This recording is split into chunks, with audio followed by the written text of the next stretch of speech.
Hi everyone, Steve Wyss here, and I'm joined by Kevin Harper. This is the All Sports Betting Podcast, T20 World Cup betting previews, match previews, and we've got Zimbabwe against Ireland. It's the second match on Monday. Played in Hobart, of course, at the Bellerive Oval.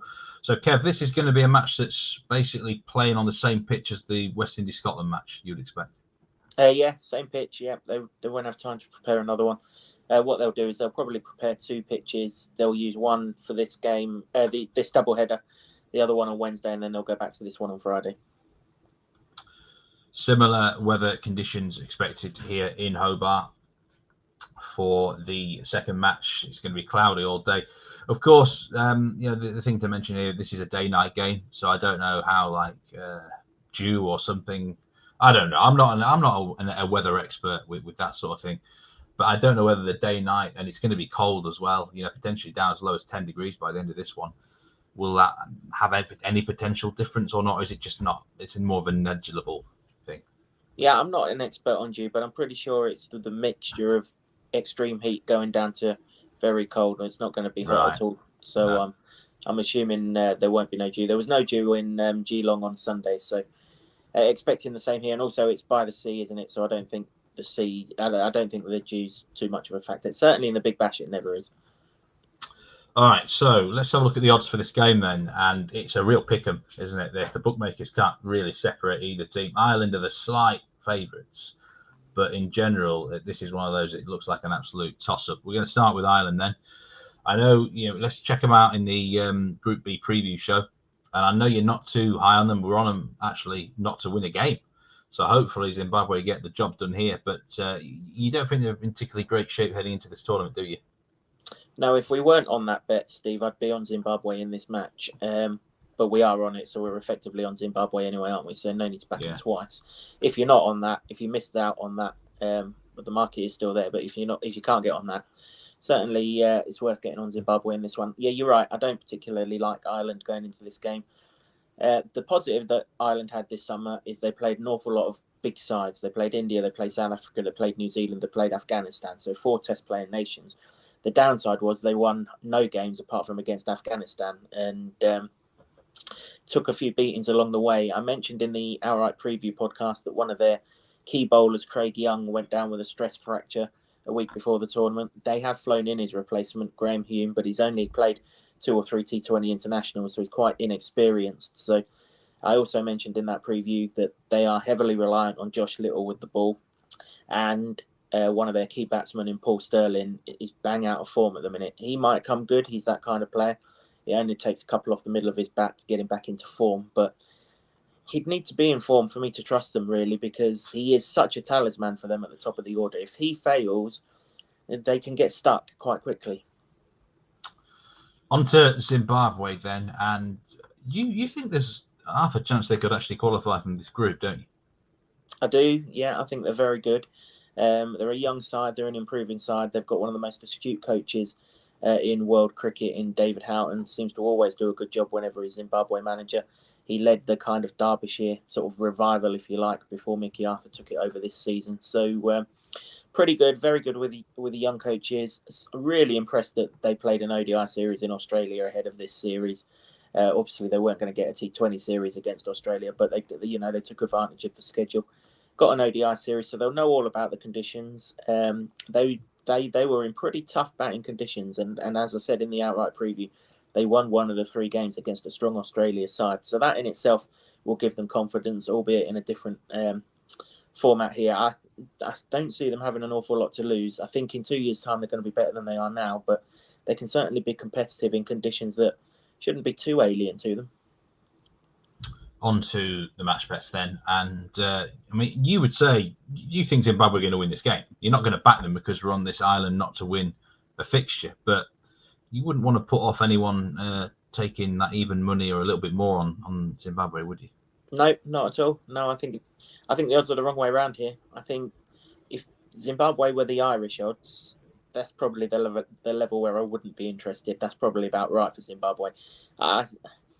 I just refer back to last year, Steve. Ireland went into the tournament so highly rated, so expected to do well because they've got a good record in 50 over World Cups. They've knocked off a few big sides. Hasn't happened for them in 20 over World Cups, and it certainly didn't happen for them last year. They were an absolute shambles, and I keep on referring back to that death bowling, and you only have to look at the first 2 matches on Sunday.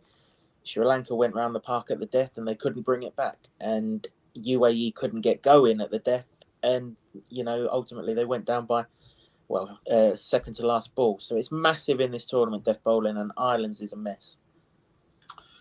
Right, so you've got a bet on, you've got an interesting market here. You're taking Zimbabwe to score over 12.5 fours. This is at 10 to 11, and it's a 3-unit selection. That's a bet victor, I do believe, Kev. But so take a look around, whatever your bookmaker's offering. You can get markets, team to score 6s, team to score 4s, or boundaries is another one, although this is specifically over 12.5 fours. What do you see in them that you like about this bet? Yeah, there's a few bookmakers offering this, Steve, but like you say, Bet Victor are the ones that are at the best price, 10 to 11, 1.91, whichever way you want to read your odds. What I like about this is I've taken this rather than boundaries or 6s or anything like that, because as you've alluded to, the temperature is going to be really cold by the time this match takes place. Therefore, the ball's probably not going to fly through the air as much as maybe it will do on a hotter day. But it really and truly, it's a way to take on that Ireland death bowling, which is, it's such a mess. The last 5 overs, if Zimbabwe have got wickets in hand, and generally their better batters sort of come in 4, 5, 6, 7 anyway. If they've got wickets in hand, they will be able to go absolutely bonkers on this ground. You flashed up the dimensions of this ground on your Google Earth in the group preview, and we saw where the square is and how they have so many pitches across that square. Given that there's a main tournament game here, I'm guessing that they're going to start off on the sides of the squares for these sort of, you don't want to call them warm-up matches, but qualifying matches we'll call them. And they'll save the middle of the squares for the sort of big games to come. And also there's a big bash straight after this tournament as well. So I think there's going to be a short boundary one side. We saw on that picture that there's short boundaries at both ends as well. And Zimbabwe have got a couple of technically good batters. There isn't really much spin in this Ireland side, and there certainly isn't no mystery spin in it. So all the way through the innings, the boundary is going to be in play for the Zimbabwe side. And, we only need them to get 13 boundaries. And the outfield was a bit, what would you call it, tacky in Geelong? But I think that was due to the rain. This is actually a cricket ground, not a AFL ground. So the drainage here will be an awful lot better. I expect the outfield to go an awful lot smoother.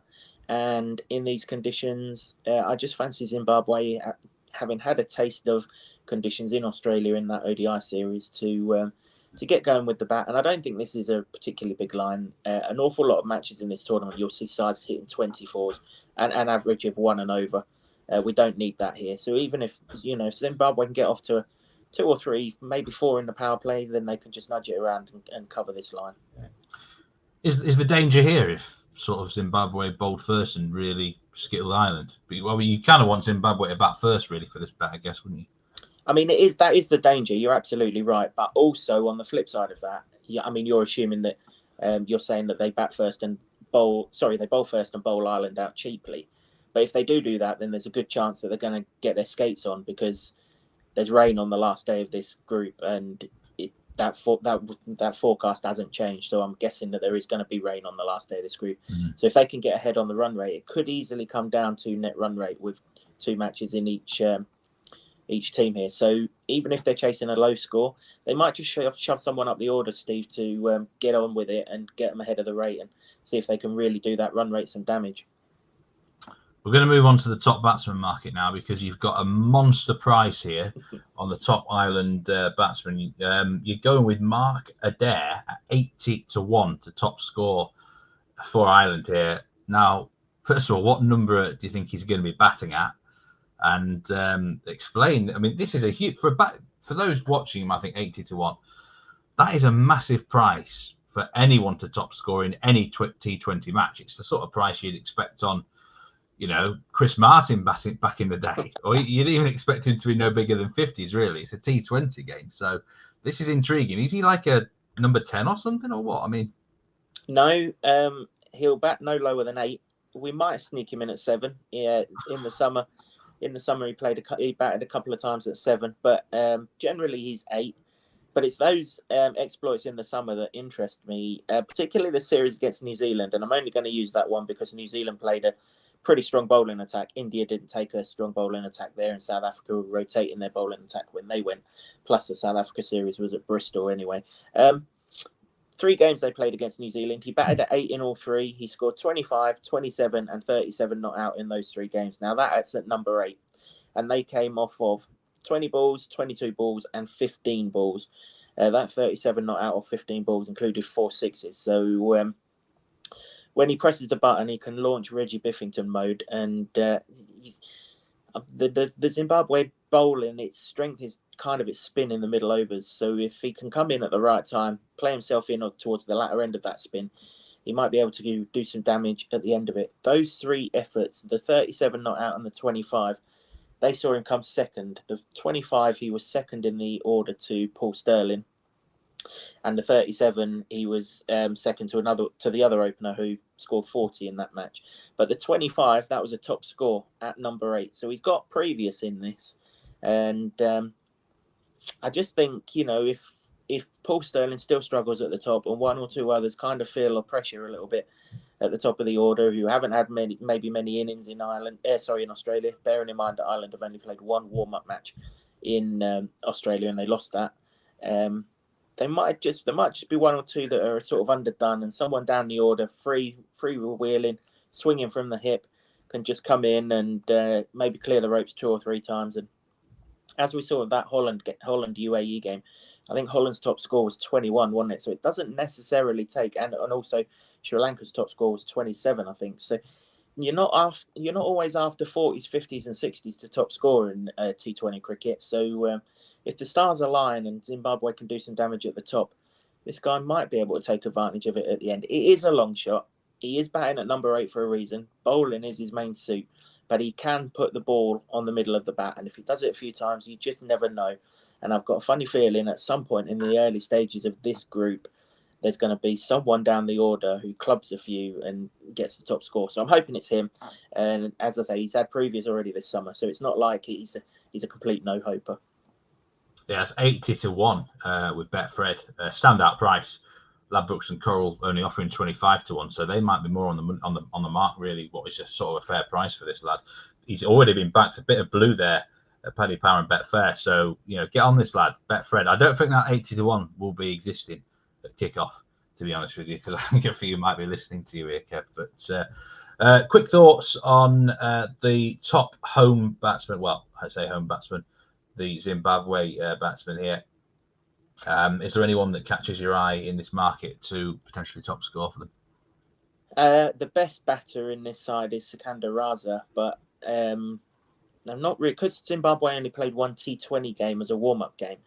I'm not really completely sure how they're going to line up because they've got 2 players, Sean Williams and Craig Irvine, who are coming back into the side, having been injured from their last T20 outing. So I'd like to see how their order works before I actually put my hard-earned down. But in that ODI series, the second guy listed there, Wesley Madavere, he batted really, really well.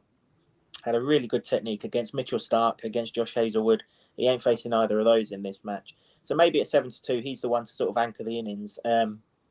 But if you want to back the best player in the field, and don't forget the best player doesn't necessarily bat the most balls in this format of the game, which is why Raz is such a big price. He is the best one, but maybe the man to be on is Madavere, is probably going to bat 3, I think. Right. Well, let's go through a recap then.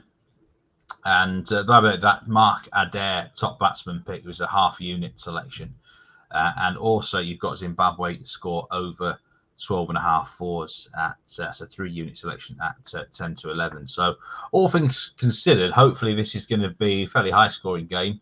Adair gets himself, that would be a huge winner for us. But if Zimbabwe deliver with them 13 fours, we're not going to be complaining in this game. And if Zimbabwe win the match, of course, it keeps the island not to win a game alive as well. I would encourage anyone to check out the outright preview for this tournament we've got, and also the Group B preview. So final thoughts on this game, Kev?